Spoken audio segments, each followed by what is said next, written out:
Hey y'all, let's talk about our to-do list for this week. Before we get started, though, I wanted to point out that there were some really great, attentive folks this week who claimed the extra credit from last week. I am so proud of you. I was beginning to give up hope because I had put extra credit in a number of the lecture videos and no one had claimed it, which made me very sad. I even said something in one of the videos about how it really disappointed me since I never, ever do extra credit. But I was moved to do so for this class. And then nothing happened, and I was very disappointed. So I am thrilled to say that there were a number of you guys who jumped in there and claimed that stuff. I asked you what the definition of hyperbole was, and we have a number of students here who claimed that extra credit. And I was super happy to see Brianny. I'm going to say all your names wrong. I am so sure. Monica, Cedriana. Yes, I have totally butchered your names. I apologize. Angie. And last but not least, Ms. Amanda Wilson, who was on top of it and claimed it first. So she might even get a little bit of extra credit. She gave us even her own example of what hyperbole is. So I was super pumped about this, and I am so proud of you guys, especially Amanda, for jumping in there and claiming this, really quickly. When a teacher gives you extra credit, it should just be a little bit of a sprinkle on top of a cupcake and not like a huge assignment that you have to do at the end of the class to hopefully pass. So that's kind of what I threw into that lecture last week. So congratulations, y'all. So on our website, moving on, we have our to-do list. You'll see right here, I got us started off by first thing you should do is exactly what you're doing now. Watch the video. Next, look over the argumentative research essay assignment sheet as well as the research notes assignment sheet. The research notes assignment sheet should be exactly not at all surprising to you since it's the same one from the beginning of the semester, but just wanted to suggest you review it because it's always smart to do that. Review the argumentative research essay assignment sheet as well as the rubric, which I've posted as well. We'll go over both of those together. There's a reading. I've posted the whole book. It's called They Say, I Say, and it is a PDF. It's if you are planning to do any time in school, if you're planning to do any kind of writing for college, for any kind of academic purpose, this is a super book. I use this when I teach my Queen's University students how to write a literature review, which they have to do at the end of their undergraduate work. They have to write basically a thesis. It's a Keystone project. And I use this book for them to help them understand what a lit review is and how to best quote and how to incorporate what other people say in a way that's fair and in a way that's that helps your readers understand your argument without doing it in such a way that it's repetitive or boring or any of those things that you never want to be. Next, we're going to talk about the templates that are in that book, in that PDF, and how you can use those in anything that you write, not just in this class, but in other classes, because specifically in the book, the authors say you may use any of these templates as your own, and we'll talk about why that's not plagiarism. There's a discussion board prompt, which should be super easy. The discussion board prompt is essentially if you have any questions about anything that we're working on, or specifically the final essay. The discussion board asks you just to let me know if you have questions, and if you have no questions, all you got to do is, post to the discussion board, I have no questions. So that's going to be how I take roll this week. You'll have a quiz that covers the reading and the lecture. And then, of course, you need to submit that final draft of your rhetorical analysis before the due date. And as you can see, the due date is July 5th. So I do hope that you manage to get that turned in before fireworks go off or anything like that. So I'm looking forward to seeing what you have to say about a text pertaining to your topic. I suggest also that you read the assignment sheet before you turn the essay in, so that you can ensure that you've done everything that the assignment asks you to do. Okay, so let's get started. We've gone over all of our brilliant extra credit people.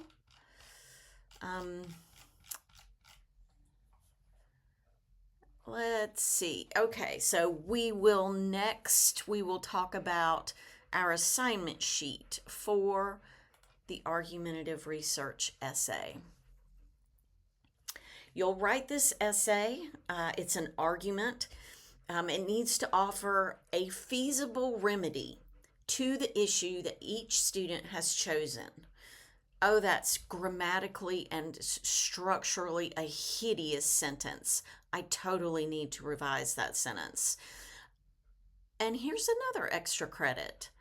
Revise that sentence so that it is a little bit, makes a little bit more sense. And by that sentence, I mean that one right there. So this semester, we have considered a problem we see in our world, local or global, have researched the problem, analyzed the research, and determined a way forward. This is where you make your argument for a specific fix for the problem. Oh, and let me go back and say, when you send this to me, just revise it, put it in an email it to me with extra credit in the Ray line. Let's see, in this paper, you will show us the following things. What is the problem? Give us some history of the problem. Let us know what the current status of the problem is, meaning, have we tried to fix this problem for a very long time? Have we tried a number of fixes for it? Where did the problem originate? All the context that we need to best understand the history and to really understand where we are with the problem as of today.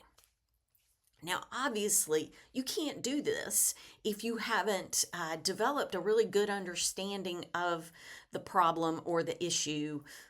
Even if you don't have like a firsthand experience with the issue, you can come to understand it very fully through your research. So you want to use your research, you want to cite it carefully to show the reading your in-depth knowledge of the issue. That's something else that could be revised to make a little bit more sense. I apologize, you guys. This is terrible. Essentially what I mean there is to show your readers your in-depth knowledge of the issue, because you're telling your readers, okay, here's what the problem is. Here's all this stuff that I know about it, where it came from, what we've tried in the past, why that didn't work, that sort of thing. Be sure to present more than one side to the issue and avoid sounding biased in your presentation of the issue. You also want to show us a specific way to solve the problem and avoid it reoccurring. After research, it is the time to propose change and persuade your audience to action. You need to argue for a specific recommendation that you believe will make a change in dealing with this topic or issue. Explain what you propose should be done about this topic or issue and offer some realistic recommendations. One is plenty. I do make that plural there. I think probably sticking with just one fix is fine. You could offer a number of fixes for the problem and say, here's why these probably are not the best way to go about fixing this problem. Here's why this is the best reason. Here's why this is the best way to fix this problem. You could take that approach. Or you could just say, here's the best reason. Or here's the best fix for the problem. Then you want to give us some information about how you back up your claims of your recommendations. Your reasoning and evidence should focus on feasibility. It can be achieved with available resources and implementation, how it should be completed. Again, you are not just stating why your solution should happen, you are explaining what is needed and how it can happen. Consider looking at analogous situations and what people have done to handle similar problems. You're going to show your ability to target your audience and craft that's not supposed to say proposal. Good grief. Here is why you should proofread via reading something out loud. That's not right. It's not a proposal. It is an argument. Your ability to target your audience and craft your argument using situationally appropriate style. Let's see. You need to be able to identify who the people are and craft your argument with them in mind. The writing should be formal, clear, and concise. You're going to show that you understand how to properly create a full citation and in-text citations using MLA guidelines. My stars and garters, this is terrible. I should just take this wadded up and throw it away. I am mortified. This is what happens when you read something out loud for the first time in a while. To complete the assignment, students will write a 4-page argumentative research paper, not including your works cited page, that focuses on offering a solution. Include an argumentative thesis statement, which you argue for throughout the paper. Utilize your research findings amassed throughout the semester. Use MLA citation and incorporate at least 5 sources. Ordinarily, we say 1 source per page. If you were writing an academic essay for publication, for instance, you would want to keep your argument to you would want to keep your resources to 1 per page, because really you need that much room when you are writing an academic essay. You need that much room to lay out the argument of your resource that you are depending on to back up your claim. You need that much room to tell your reader, here's why this matters. And to tell your reader, here's what the most important thing was from this text that I am using to, back up my claims. You need to be able to analyze it. And typically, we can't really do a good job of that without the amount of real estate that 1 resource per page grants us. Now, as you notice, you've got 5 sources and 4 pages in which to bring them in. I would imagine that at least one of those sources will be a resource that you use to show that you have read up on the opposing argument. So I wouldn't anticipate that you would do more with that source than just summarize the opposing argument, for instance, or point to a particularly egregious misstating of the facts or misunderstanding of the problem or something like that. So I would think that at least one of these 5 sources will not take the whole page to, expand on. So, take that as you will. I'm not saying that you have to use a source in that way. I'm just saying that is one way to look at the difference between the 4-page limit and the 5 sources. And this is not a limit. You are allowed to write as much as you want. I find, oddly enough, that most students stop writing around 4 pages when I say it needs to be 4 pages. So, yeah, if you write more than 4 pages, that's all to the good. That just gives you more room to best make your argument. So that is the argumentative essay assignment sheet. And again, I apologize for the issues in the text. I will be revising that and not being embarrassed by it next time I use it. Goodness. All right, so let's look at the rubric so you can see where it is that I am going to focus my attention as I am grading. The rubric is the best way for you to figure out what the teacher is going to prioritize as they are grading your essay. So obviously, if you just look at that first, the first column right here, this right here, the content, a specific stance, focused and avoiding fallacies, adequate details, uses research appropriately, uses insight and creativity, and avoids repetition. Thesis is strong. This is the thing that I'm going to be focused on the most because you can tell that's the case. I've given it 30 points. So yeah, that's pretty doggone important. Then we've got organization, in which we have a description here of all the different things I'll be looking at in terms of organization. How's your introduction? Did you actually create an engaging introduction that that introduces the issue, whether that's with a little personal anecdote or whether it's with a surprising fact or statistic or something, and closes that paragraph, usually closes the paragraph with the thesis statement. We should do X because Y.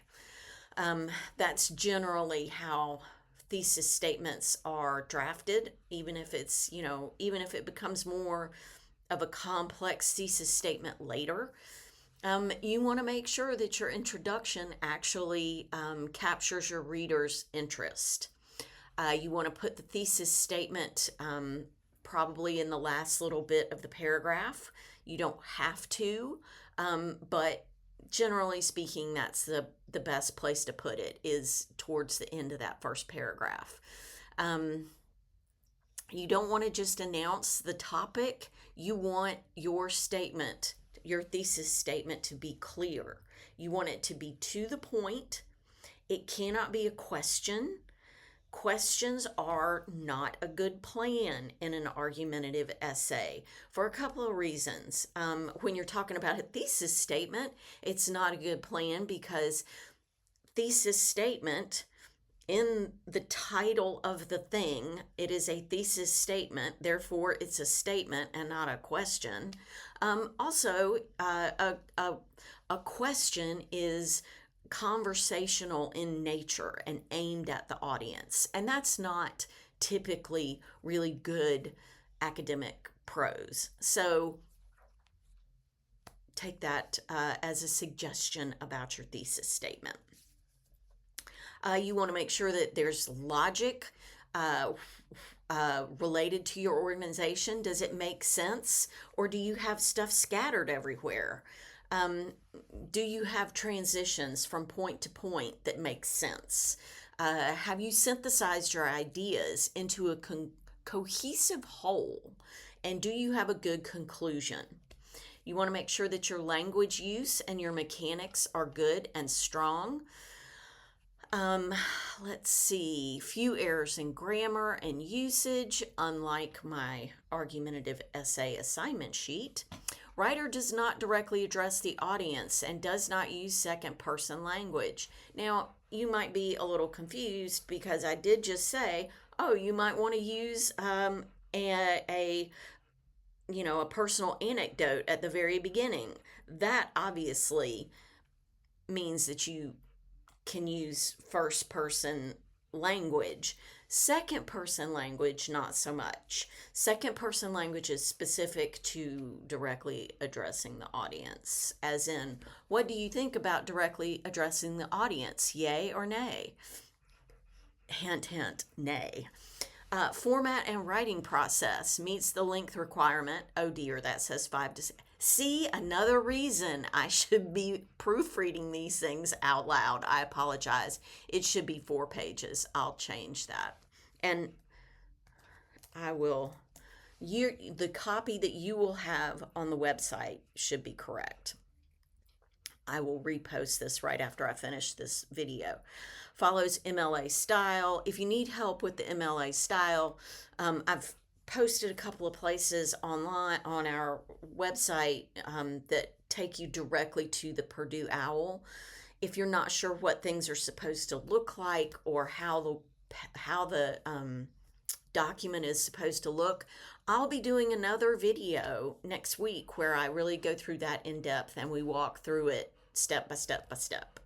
In-text citing and works cited page are formatted to MLA guidelines. So you can see this is the thing that's going to count for the least amount of points. And this is going to count for the largest amount of points. And one would hope that the content, what you have to say, should be the thing that gets the highest amount of points. So yeah, you might have some really great stuff that you say, and it might be a little mixed up. The organization might not be super. The language might have a few typos, some issues with punctuation or whatnot. But if you hit this one, you get the whole shebang right here, all 30 points. So looking at the rubric before you start writing and throughout your work will help you keep in mind where your focus needs to be in terms of what you're writing. Okay, so let's see. I've gone over the assignment sheet and all its typos, the review of the rubric. Now let's talk about the reading. It is called They Say, I Say. And this book is, like I said, something that you can make use of, throughout your time in school. I suggest that you download it and keep it. It's a text that is very famous. It's now gone through 6 editions, and I wish that I had had access to it when I was in graduate school. It's that helpful. So hang on to it and refresh if you are ever asked, if you stay in school and you're asked to do a literature review, there is actually a chapter on that. If you are told that you have to make sure that you include a somebody else's viewpoint, another point of view in your essay, you might want to go in and re-review this section. For our purposes right now, all you have to read is part 1. That's the they say part. And it deals largely with, okay, here's how we best bring other people's language, other people's words into our work. We've got the first bit, starting with what others are saying. And then the second section or chapter has to do with summarizing. And then the last one, the art of quoting, is the final chapter that you need to go over. It opens up by discussing an anecdote from an academic conference. And I'll let you read that anecdote. This story illustrates an important lesson, that to give writing the most important thing of all, namely a point, writers need to indicate clearly not only what their thesis is, but also what larger conversation that thesis is responding to. So you want to give your writing a point. Obviously, you got to have a point there. There's got to be a reason for you to be writing. You got to tell your readers, here's what I'm arguing. but also here's the conversation that's taking place around this topic.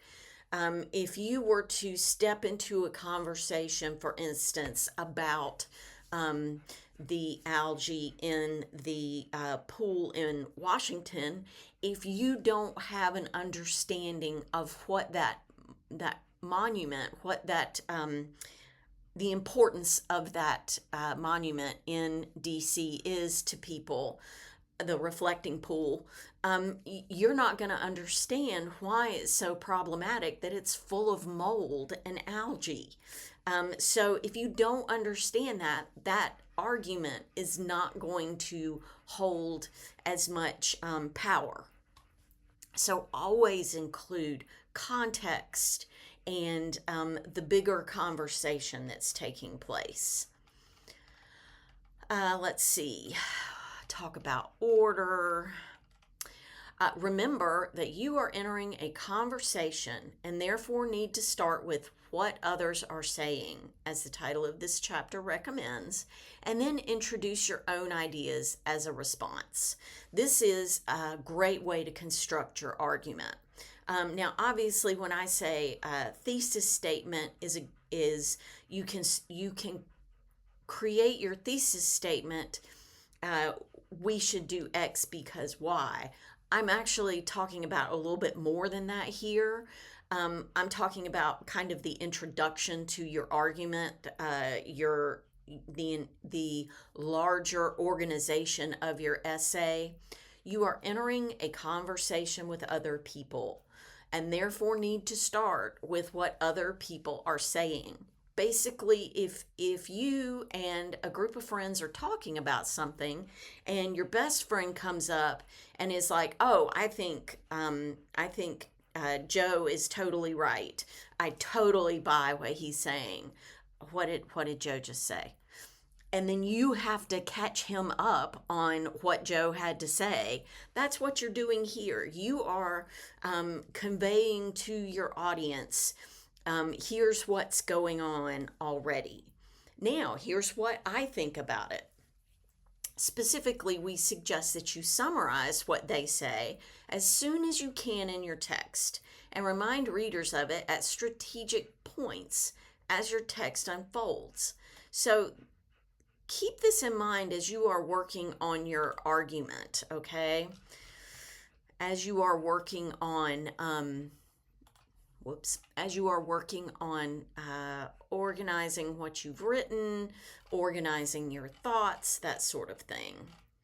The next thing I wanted to here are some templates. And we're going to talk about these a little bit more in just a second.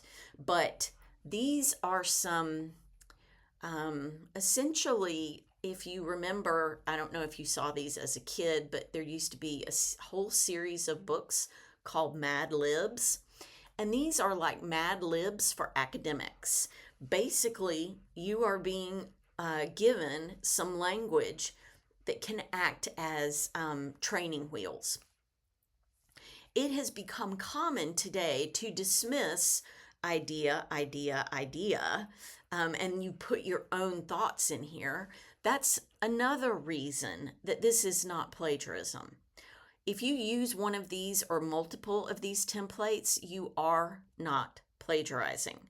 What you are doing is you are putting your original thinking here, your original summary of the other person's discussion and argument. So you're including original thought, and that's completely the opposite of plagiarizing. So we have templates that do all kinds of different things. I strongly suggest you download the document that I've got listed here. It's a PDF of templates, and we'll go over this in just a second. Templates for making what they say something you say. I've always believed that blah, blah. When I was a child, I used to think that, and you would insert your original thought here. So as you can see, there are templates for so many different ways to approach what other people have to say.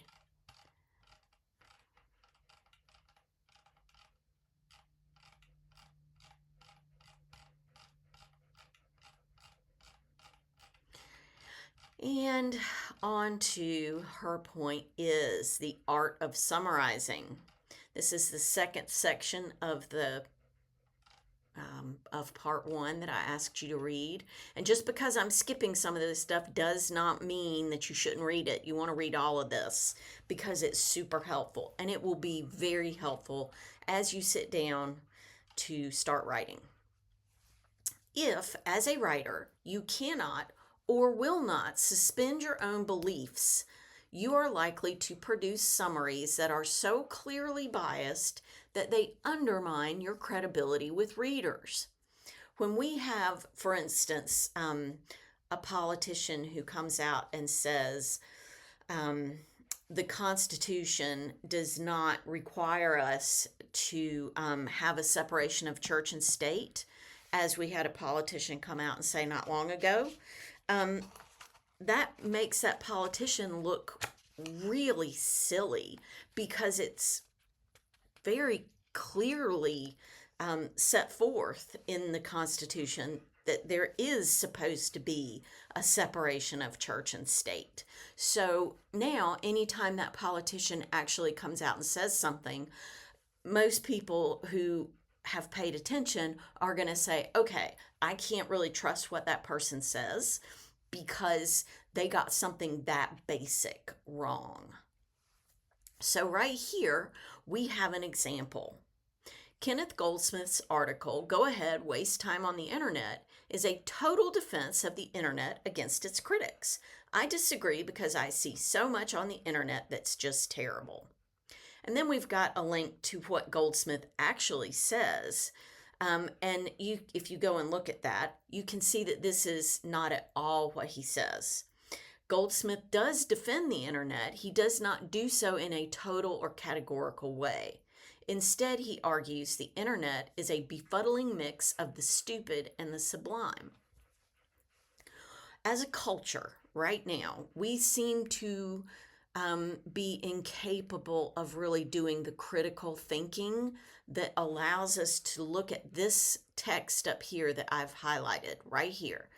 We seem unable to look further into something than just the title of this reading, because you can see that's basically what this person has done. Go Ahead, Waste Time on the Internet is a total defense of the internet against its critics.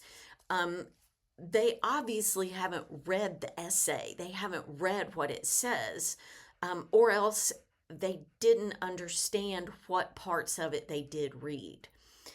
So even if sitting down to read something big, a lengthy article, even if that feels overwhelming, you really need to do it, because the failure to actually read stuff and make sure that you understand what it's trying to argue, you're going to wind up with summaries like this, and it's going to make you look like a stupid politician, and nobody wants that. Another problem here is the hasty way the writer abandons the summary after only one sentence and rushes on to their own response. Frequently, when we're listening to other people talk, we spend more time trying to structure our own response to what they have to say, as opposed to actually listening to what they're saying. We kind of think, okay, I know what they're saying, and here's how I'm going to come back. No, you want to listen to what they have to say. Try in the future to pay attention to that. If you catch yourself trying to structure your own response to what somebody's telling you, stop. If you see yourself doing that, stop and tell yourself, okay, I got to check back in with this listening thing that I'm supposed to be doing.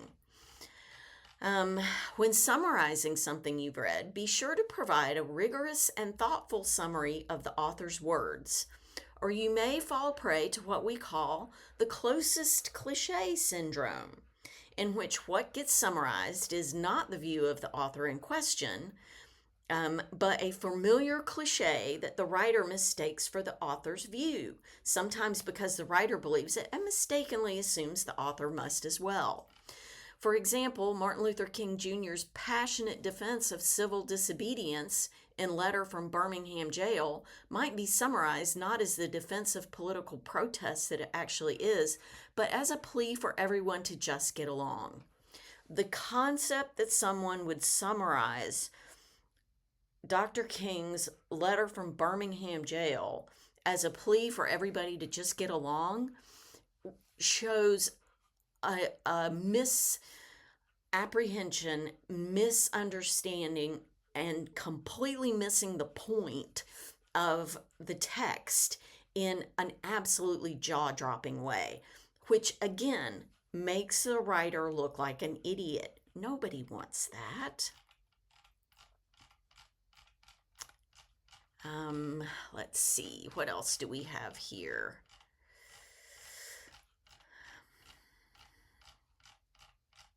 Just because I'm scrolling quickly does not mean you can skip, so read all of that. In introducing summaries, try to avoid bland formulas like she says or they believe. Using these weaker verbs may lead you to summarize the topic instead of the argument. In some cases, he says may even drain the passion out of the ideas you're summarizing. If you attempted to summarize Dr. King's Letter from Birmingham Jail as he said, why can't we all just get along? Oh my goodness, I wouldn't even know what to say to that. So we have some text here about that and some templates for writing summaries. This is some really great use of strong verbs. Strong verbs are super important as you go through and summarize, and there's a list of good strong verbs here. And if you Google strong verbs for summary, you'll come up with probably an enormous list.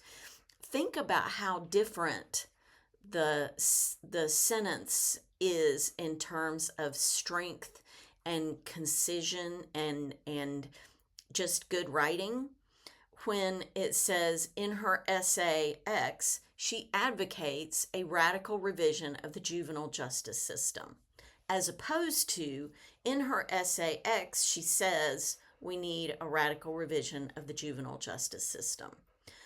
She is advocating for something, and that is a much stronger verb, a much stronger description of her argument and her belief. She advocates versus she says. So try to find that verb that's going to actually convey what the author is doing. They're advocating, they're celebrating, they're admitting. So here's some of those verbs that I was talking about. For making a claim, for expressing agreement, for questioning, for disagreeing, for making recommendations. My goodness, that's a lot of verbs, and that was very, very good stuff. Now, here we are with the last bit of the reading, the art of quoting.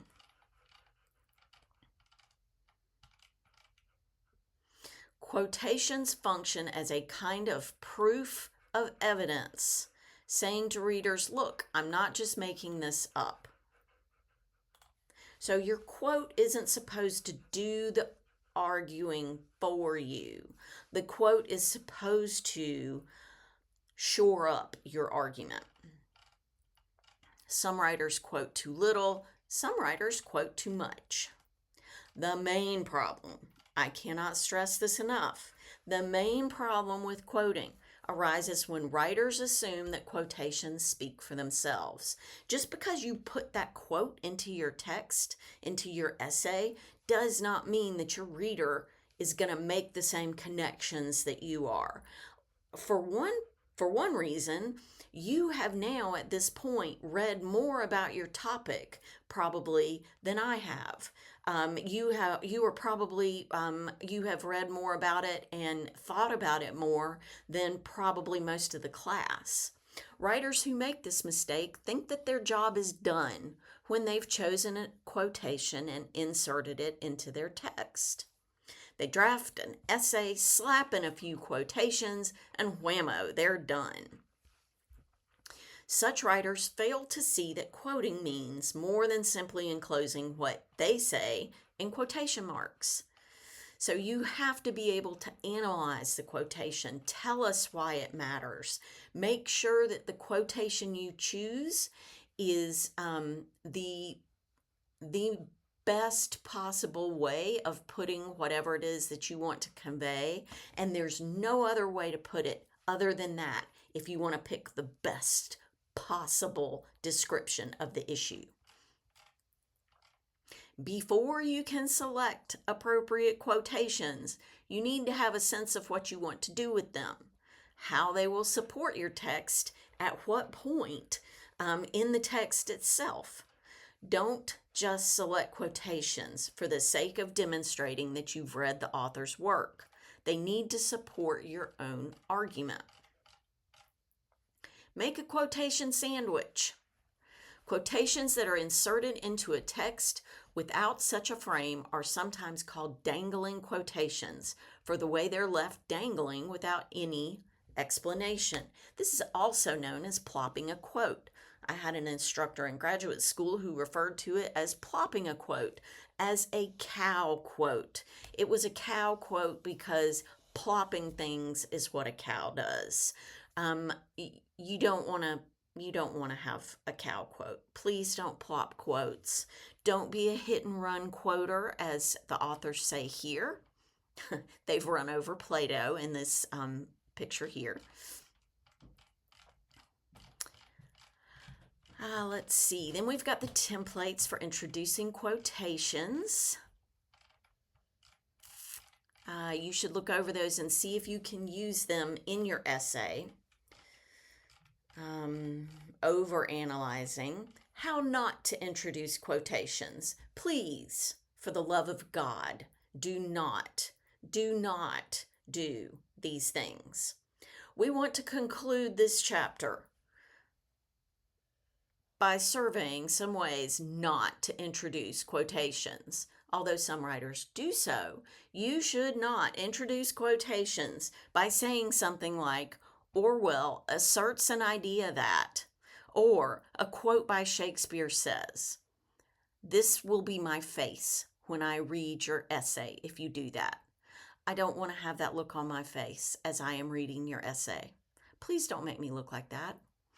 So when you are introducing a quote, you need to make sure that you are doing so in such a way that makes sense and is concise and is smart. Let's see. The templates in this book will help you to avoid these mistakes. So please make sure that you look at the templates. Now let's go back here and look at the templates on this. This is not all of them. This is some of them. This is only some of them. And we've got, what they do and then the templates themselves.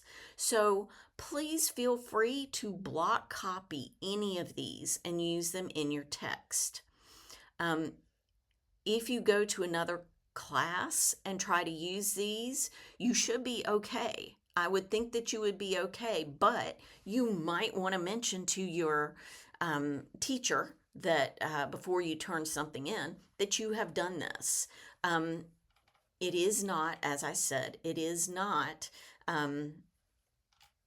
plagiarism, because they have said it's fine to do this, and also because the original thought that you supply is what's important here. Okay, so those are our things that we are doing this week. You are completing the discussion board, the reading and lecture quiz, turning in the final draft of your rhetorical analysis. You want to make sure that you read the PDF that I just went over just bits, very small bits of that reading. Make sure you read the whole thing. If you have issues, email me. I will be not be replying to emails on the 4th of July because I'm going to take the day off, and I think that you should as well. So plan your time wisely and enjoy a vegan burger and some nice French fries, maybe some good coleslaw as you watch the fireworks. All right, let me know if you need help and have a great week.